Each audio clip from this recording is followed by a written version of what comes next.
Bom, esta é uma aula de Química Analítica Instrumental. O assunto que nós estamos tratando trata-se do tópico 3, que são preparo de amostras. E dentro de preparo de amostras, nós estamos tratando de eliminação de interferentes. Bom, e ainda dentro de eliminação de interferentes, nós estamos no tópico quando o interferente é separado do analito. Então, quando a gente tem a separação do interferente do analito, a gente também chama de separações analíticas, tá? Sendo que as separações analíticas, elas cumprem duas funções. Então, elas podem separar o interferente do analito e elas também têm a função de pré-concentração. Então, tem essas duas funções aí principais. Bom, continuando aqui, esse fluxograma traz um esquema dos principais processos de separações analíticas que nós temos. Então, os dois processos principais são os processos de precipitação e o processo de extração. Aí, com relação à precipitação, nós podemos ter a precipitação química e a precipitação eletroquímica. Que no meio eletroquímico não é muito comum a gente utilizar o termo precipitação. A gente utiliza mais redução eletroquímica ou deposição metálica, né? A gente vai ter aqui uma reação de redução, ou seja, o seu cádmio vai estar na forma oxidada, vai receber elétrons, reduzir e vai para a forma reduzida metálica. Já na parte química, na precipitação química, nós poderemos ter precipitantes inorgânicos e precipitantes orgânicos. Bom, continuando então as nossas discussões, eu irei tratar de separações analíticas a partir do processo de precipitação. Então, nós vimos que, em relação à precipitação, nós podemos ter os processos químicos e o processo eletroquímico. Então, iniciar pelo processo químico, qual utiliza-se reagentes precipitantes inorgânicos ou orgânicos, né? Então, a reação de precipitação, ela irá formar um produto sólido. Então, o que se espera é que o analito ou o interferente precipitem formando então esse produto sólido. Uma vez que eles formarem esse produto sólido, eles podem ser filtrados e separados da solução. Então, a lógica é essa. A gente vai levar o analito ou o interferente para a fase sólida. Uma vez na fase sólida, então a gente vai separá-los da solução por filtração.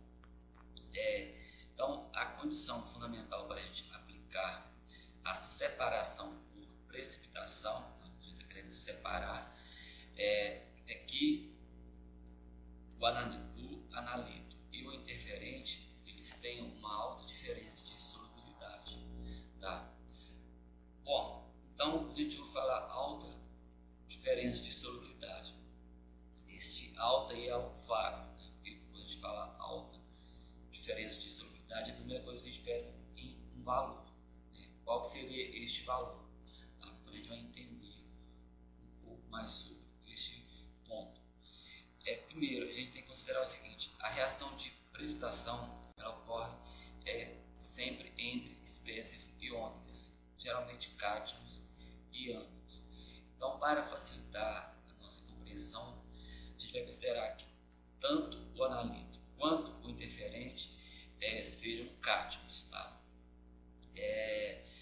Então, a solubilidade dessas espécies ela é medida pelo KPS, que é o produto de solubilidade ou produto iônico.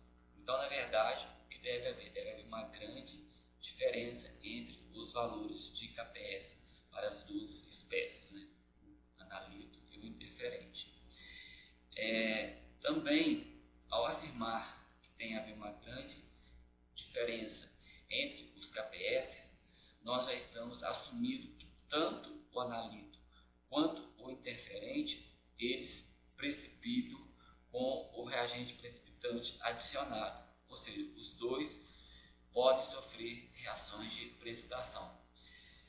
Se a considerar que apenas o analito sofra reação de precipitação ou apenas o interferente, ou seja, um deles apenas irá formar um produto sólido, então essa consideração inicial aqui, ela não é mais necessária, tá? Porque apenas um irá precipitar, mas na maioria das vezes, tanto o analito quanto o interferente, eles formam um precipitado com reagente precipitante. Por quê? Porque o interferente, ele já causa interferente porque ele tem uma certa semelhança química com o analito, tá? Geralmente é porque o analito e o interferente estão na mesma família ou no mesmo período lá da tabela periódica, ou tem número atômicos próximos, tá? Então, dado a essa semelhança química entre o analito e o interferente, então provavelmente o interferente irá também sofrer reação de precipitação com agente precipitante, tá? Então vamos à consideração principal, que refere-se a este ponto aqui: alta diferença de solubilidade ou alta diferença no valor de KPS. Bom, não existe um valor padrão ou valor parâmetro para definir qual que deve ser essa diferença mínima, tá? Não existe, não tem como definir, você fazer tipo um delta aí de KPS e atribuir um valor. Então, como que a gente define isso? Define pelo que é pela análise, o que é pedido a análise. Quanto que você quer retirar do interferente ou do seu analito lá da solução. Porque esqueci de comentar também, tanto o analito quanto o interferente, eles podem ser removidos da solução. O mais interessante, o mais aconselhável é que o interferente fosse removido, ou seja removido da solução, e o analito permaneça na solução, tá? Mas voltando novamente, então não existe esse delta aí de KPS. O que existe sim o analista estabelecer qual que é a concentração mínima da espécie que está sendo retirada e que pode permanecer na solução. Então, no SCUC e no mar tem alguns exemplos. Então, eles consideram que a concentração máxima da espécie que deve permanecer, para como falei, concentração mínima, na verdade, concentração máxima, eles consideram de 1 vezes 10 a menos 4 mols por litro, que eles chamam de separação quantitativa, tá? Mas talvez poderia ser menos, poderia ser 1 vezes 10 a menos 5, então esse delta de KPS teria que ser maior ainda, ou poderia ser também 1 vezes 10 a menos 3 mols por litro, então esse delta poderia ser menor. Então não há um valor padrão aí para esse delta de KPS, tá? Esse valor vai ser definido pela quantidade que se quer deixar na solução da espécie que está sendo retirada. Bom, esse procedimento, esse processo de precipitação, separação por precipitação, ele apresenta alguns problemas, tá? Primeiro, se a gente tiver um pequeno delta entre os KPS das espécies, né, que a gente está considerando, o analito e o interferente, tá? Pode ocorrer coprecipitação, tá? O que seria isso? A coprecipitação é quando acontece a precipitação de uma espécie que não atingiu o valor de KPS, ou seja, ela não era para estar precipitando, mas ela acaba precipitando por arraste. Então ela acaba, digamos, no SCUC não há uma explicação físico-química do que ocorre exatamente, fala que é apenas um arraste. Então poderia estar aderindo, né, a este sólido, então esse processo acaba sendo ruim. Um outro problema, a velocidade de precipitação pode ser muito baixa. Aí novamente eu chamo a atenção que é um ponto contraditório, porque as reações de precipitação, o ideal é que elas ocorram em uma baixa velocidade para que dê tempo do seu cristal crescer. Então, quando o seu cristal cresce, então ele terá um maior tamanho de partícula e isso vai facilitar na filtração, né? E por último, pode ocorrer também a formação de precipitados coloidais. Então a gente não consegue filtrar o precipitado coloidal. Para a gente conseguir filtrar esse precipitado coloidal, a gente tem que realizar uma segunda etapa, que é o processo de coagulação. Então essa coagulação pode ocorrer perdas durante a filtração. Tá? Durante a filtração, esse coágulo ele é quebrado, então dissolve-se parte do seu precipitado. Então também há perdas também neste processo. Bom, tratando exatamente dos precipitantes, vamos iniciar pelos precipitantes inorgânicos. Tá? Os dois principais precipitantes inorgânicos que temos são a hidroxila, o H-, e o íon sulfeto, S2-penos. Isso porque eles precipitam o maior número de cátions. Tá? Bom, se eles precipitam o maior número de cátions, fosse como se eles precipitassem praticamente quase todos os cátions. Então, por certo lado, poderia ser até ruim, porque a seletividade estaria em xeque. Mas esses reagentes precipitantes, a seletividade dele é baseada na acidez da solução. Tá? Então, são separações baseadas no controle da acidez. Então, a gente variando a acidez da solução, a gente consegue, então, imprimir uma seletividade ao método. Ou seja, os cátions irão precipitar em certas faixas de pH, né, os grupos de cátions. Então, com isso, a gente consegue ter uma seletividade. E, considerando que a acidez ela varia de um fator de 10 elevado a 15, ou seja, você pode sair de uma concentração do íon hidrônio de 1 mol por litro, que seria pH 0, e você pode ir até a concentração de 1 vezes 10 a menos 14, seria o pH 14. Outra questão importante é a concentração de ânions derivados de ácidos fracos e cátions derivados de bases fracas são diretamente dependentes da acidez. Tá? Vamos pegar o HCl. Né? HCl é um ácido forte. Então, esses dois ânions, né, que se formam, o íon hidrônio e o íon cloreto, eles não são dependentes da acidez. Tá? Eles não são dependentes. Agora, se eu vou pegar, por exemplo, o ácido acético, então a gente vai ter o íon acetato, que pode formar um sal, acetato de sódio. Então esse ânion, né, para ser mais específico, esse ânion acetato, ele vai ser dependente da acidez. Tá? Então, porque este ânion acetato ele é derivado de um ácido fraco.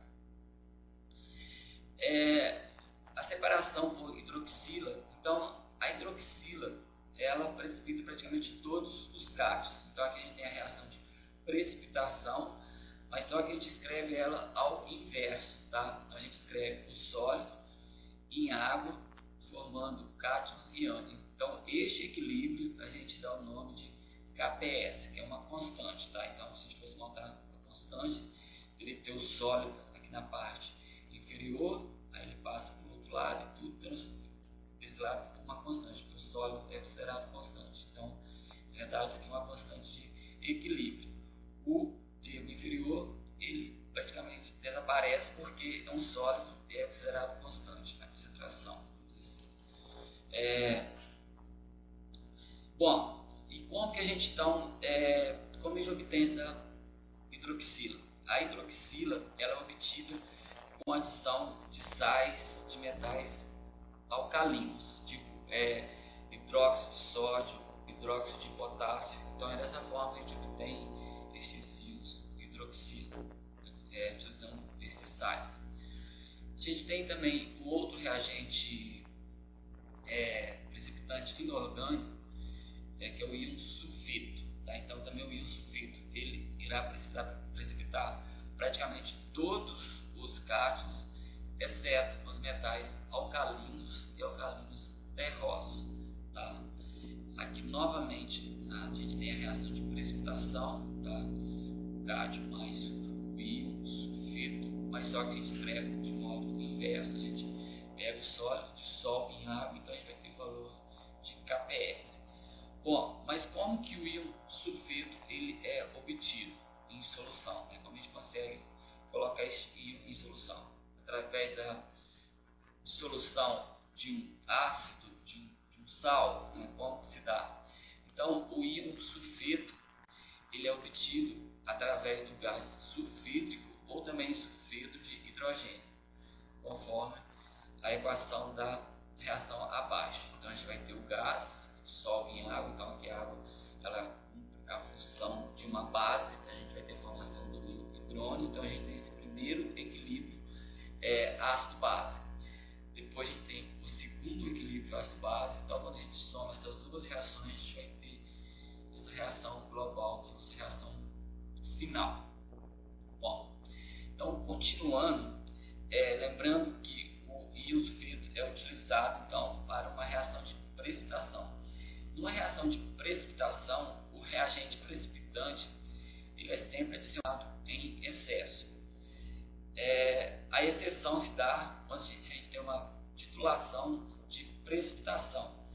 Neste caso, a reação vai ocorrer até no ponto final. Então, chegou no ponto final da reação, a gente para a reação. Então, não há uma adição de excesso de reagente. Tá? Neste caso, nos outros casos, sim. Então, considerando que o íon sulfito é adicionado em excesso, então a gente vai ter uma solução saturada do sulfito de hidrogênio, sendo que quando essa solução está saturada, a concentração dele é de 0,1 mol por litro menos 1. Tem que chamar atenção que a gente coloca litro menos 1 e não barra L, tá? Litro menos 1. Então a gente substituindo o 0,1 aqui, onde está o sulfito de hidrogênio, a gente vai ter o que no final? A gente vai ter no final que a concentração do íon sulfito é apenas função da acidez, tá? Do íon hidrônio. Então a gente consegue controlar a concentração do íon sulfito controlando a acidez. E ao momento que a gente controla a concentração do íon sulfito, a gente consegue controlar quais espécies que irão, ou quais cátions que irão precipitar, conforme o kPs. Então, ao controlar a acidez, a gente controla então também quais cátions que irão precipitar. Só para encerrar então essa parte aí, a utilização do sulfito de hidrogênio ela deu origem à primeira marcha analítica. Tá? Essa marcha analítica ela é utilizada na separação de cátions. Tá? Então, ela é composta de várias etapas, mas a primeira etapa e a etapa principal é a que se utiliza o sulfito de hidrogênio. Tá? Só que este reagente não é mais utilizado, depois criou-se outras marchas analíticas que substituem então o sulfito de hidrogênio, porque este gás é um gás bastante tóxico, né, para ser utilizado, então deve-se evitar a utilização dele. Então, na prática, eu creio que o sulfito de hidrogênio não é muito utilizado, então a gente tem aqui como opção, tá, este reagente precipitante, mas na prática não se utiliza tanto assim, né? Então, devido a isso, então já foi até substituído por um outro reagente. Bom, a resolução de exemplos. A gente tem o Skoog e tem também o MAR, tá? Trazendo esses exemplos aí com relação às separações por precipitação. No Skoog a gente tem dois exercícios, um que que trata da precipitação com hidroxila e outro com o íon sulfito. Eu vou explicar apenas o Skoog a lógica, o Marlon eu não vou explicar, porque senão vai ficar muito extensa a aula. E depois também, na sala de aula, eu vou resolver um exercício deste aqui, pelo menos o do escuro. Então, o que se faz no escuro? Se estabelece que a precipitação tem que ser até que a concentração do cátio que será retirado, ou que está sendo precipitado primeiro, seja quantitativa. Inicialmente ele diz apenas quantitativa no enunciado, mas depois na resolução ele diz que quantitativa seria essa concentração aqui, ou seja, a concentração do cátio que precipita primeiro, ela vai ser reduzida até a 1 vezes 10 a menos 4. Então, com isso, a gente acha a concentração do reagente precipitante que deverá ser utilizado. Aí depois a gente vai para o segundo cátio e ver se com essa concentração do reagente precipitante que a gente achou nessa primeira etapa, se irá precipitar também este segundo cátio. Se não precipitar, então quer dizer que a gente consegue separar. Tá? A gente vai fazer o exercício. Bom, com relação aos precipitantes inorgânicos, nós temos outros íons precipitantes, tá? Então, quando a gente fala de inorgânicos, a gente tem que pensar sempre em íons, né? Seja cátions ou ânions. Então, a gente tem o fosfato, né? Carbonato e o oxalato, sendo que estes ânions, né? Eles são todos ânions, eles não são seletivos. Aí a gente tem também cloreto e sulfato. Esses já são seletivos, tá? Então, o íon cloreto precipita íons prata e o sulfato precipita chumbo, bário e estrôncio, né? Bom, então a gente está, vamos dizer assim, a gente está mais acostumado ou habituado a trabalhar com compostos iônicos para precipitação. Então, sendo assim, a gente vai trabalhar geralmente com cátions e ânions. Mas só que há também precipitantes orgânicos, tá? Então aqui a gente tem dois exemplos apenas, que é a dimetilglioxima, que ela é praticamente específica para o níquel. Aqui nós abaixo nós temos a forma estrutural. E eu lendo no livro de Química Analítica foi dito que os íons ferro 2+, também atuam como interferente. Bom, até então, a maioria dos livros desses diziam que a dimetilglioxima era específica para íons níquel, tá? Mas parece que o íon ferro 2+, também precipita, né? Aí outro precipitante orgânico que a gente tem é a 8-hidroxiquinolina. Então este ânion é um ânion derivado de um ácido fraco. Logo, a seletividade do processo de precipitação também se dá pelo controle da acidez, porque quando a gente varia a acidez da solução, então a gente está variando a concentração dessa espécie, da 8-hidroxiquinolina. Neste caso, esse reagente ele precipita vários cátions, tá? Então também é uma gama bastante alta. Então aqui nós temos abaixo, nós temos a forma estrutural, né?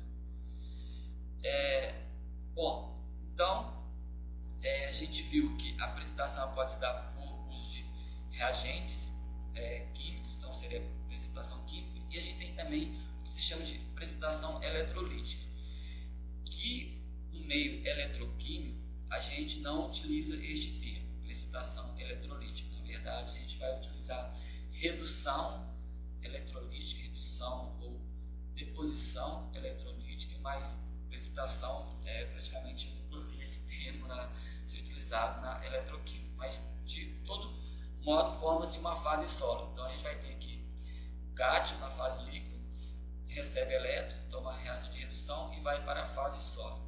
Então isso aqui é uma reação de redução. Então, dentro deste ponto, só lembrando que os metais alcalinos seria sódio, potássio, rubídio, enfim. E os alcalinos terrosos, que seria cálcio,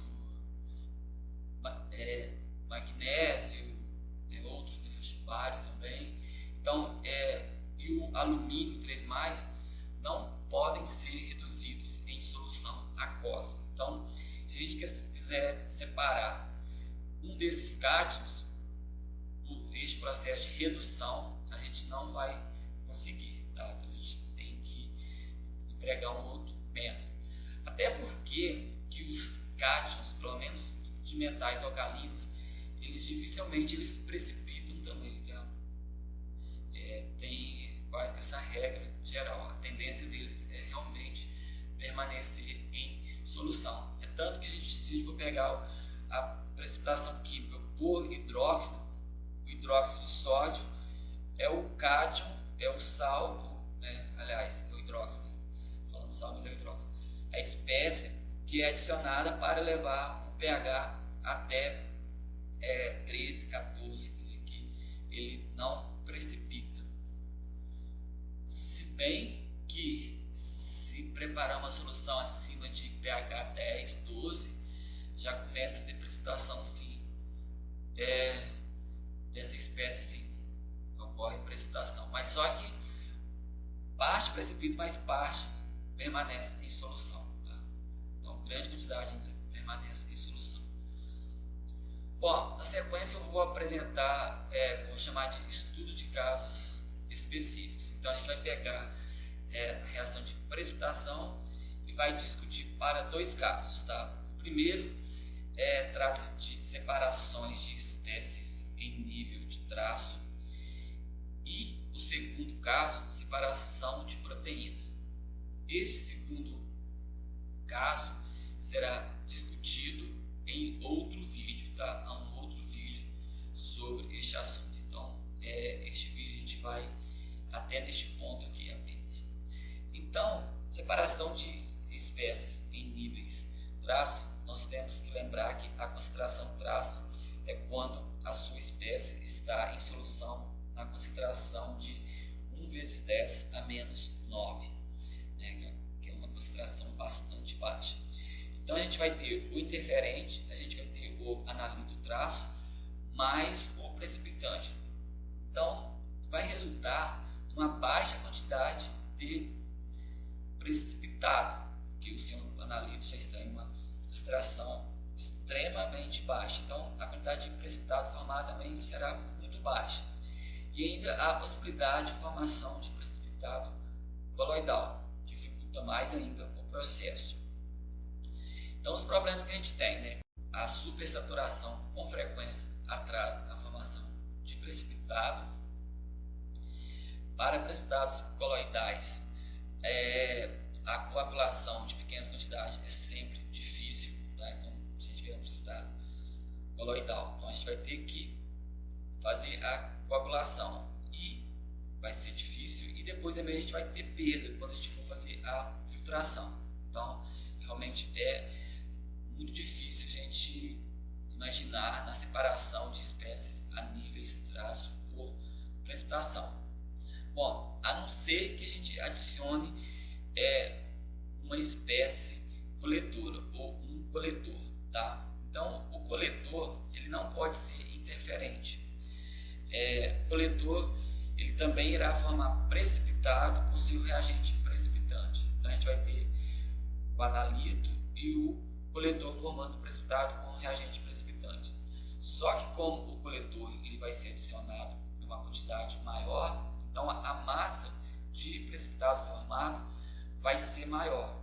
Então com isso, essa massa de precipitado formado, ela também arrasta essa pequena massa de precipitado do seu analito, tá? Então a gente vai ter isso aqui, a gente vai ter o interferente mais o analito traço, aí a gente adiciona o coletor mais o precipitante. Então o precipitante vai precipitar tanto o coletor quanto o analito na quantidade de traço. Só que como essa quantidade de produto formado, coletor precipitante, é muito alta a massa, então ela acaba também durante o processo de precipitação arrastando consigo o analito mais o precipitante, formando uma alta quantidade de precipitado. Assim, o coletor, na verdade, ele é um outro cátion, tá? Vai ser mais um cátion que é adicionado. No Scooby é dado o exemplo que para isolar manganeses, como o seu dióxido ele é pouco solúvel, uma pequena quantidade de ferro 3 é geralmente adicionada à solução antes da introdução da amônia como agente precipitante. Aqui foi dito uma pequena quantidade, então achei que era porque o ferro aqui ele vai ter a função de coletor, então achei que fosse adicionar uma quantidade mais alta para que se tivesse uma massa maior de precipitado, que é o que é explicado lá. A gente vai ter uma alta quantidade de precipitado. Bom, então o hidróxido de ferro 3 remove mesmo o menor traço de dióxido de manganês. Tem uma coisa que aqui nessa química de precipitação que é um pouco contraditório e causa confusão. Até eu, como professor, às vezes eu fico um pouco confuso. Em que sentido? Está dito que para isolar o manganês, como o seu dióxido é muito pouco solúvel, ou seja, ele é praticamente insolúvel. Então, era de se esperar que ele formasse precipitado mais ideal, vamos dizer facilmente, ideal. Mas são geralmente esses compostos que são muito solúveis que formam colóides. É meio contraditório. Então, um composto que é praticamente solúvel é o que forma colóide, tipo o cloreto de prata. A constante de precipitação na faixa de 10 a menos 8, 10 a menos 9. Não sei, talvez nem seja considerado tão assim insolúvel, mas o cloreto de o cloreto de prata, desculpa, ele forma colóide também. Tá? Bem, pessoal, então com isso a gente termina esta parte, tá, de separações por precipitação. Como eu disse, o segundo exemplo de casos, né, de aplicações em certos casos, será tratado em outro vídeo. Então, é isso. Até mais.